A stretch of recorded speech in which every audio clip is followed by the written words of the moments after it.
Investigators say two unhoused men brutally killed with an axe in the First Hill neighborhood were killed by the same man. 25-year-old Liam Kryger is currently in jail without bail. Now, the connection between these two cases was only recently made. Investigators say that Kryger was found with an axe at the time of his arrest, likely preventing even another murder.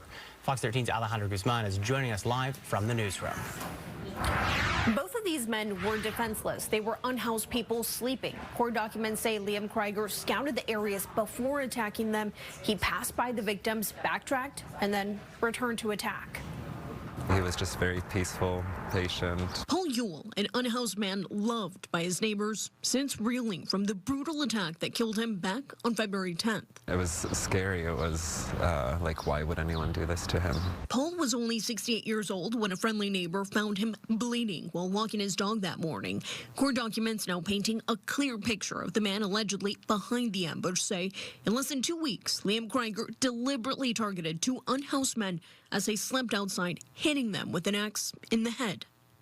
Ewell had severe traumatic injuries to the face and skull. Investigators found surveillance video, which they claim shows Kryger walk past Paul around 2:07 that morning, backtrack into the alley with an axe. Kryger allegedly waits for someone to walk past and slowly moves in to Paul's sleeping nook outside the Seattle Men and Women's Chorus building. Just 12 days later, police are called to the Town Hall building in the First Hill neighborhood, about a mile away from where Paul was found.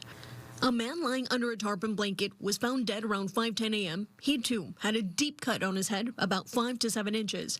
Dogs say surveillance video picked up Kryger in the area just before 2:30 in the morning, and once again, he allegedly had an axe, but he left. About an hour later, he returns and allegedly takes an overhead swing at the man identified as 52-year-old Darvuth Van.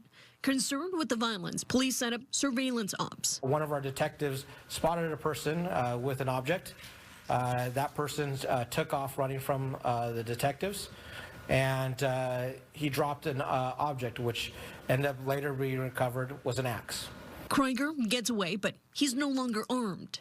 I think that potentially stopped what would be another homicide. Investigators find out the axe was recently sold at a Lowe's off Rainier Ave just hours before Kryger killed Ewell. They shared his pictures, and a Department of Corrections officer recognized him. On March 3rd, he's finally arrested. The 25-year-old admitted he bought the axe for self-defense and tossing it when he didn't need it anymore. His murder, like a hate crime, that impacted the whole community.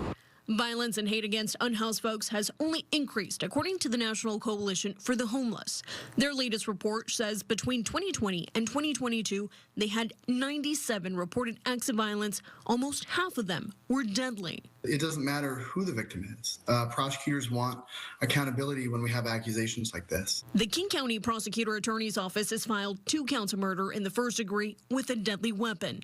Kryger, seen here shielded by his attorneys, is to be held without bail.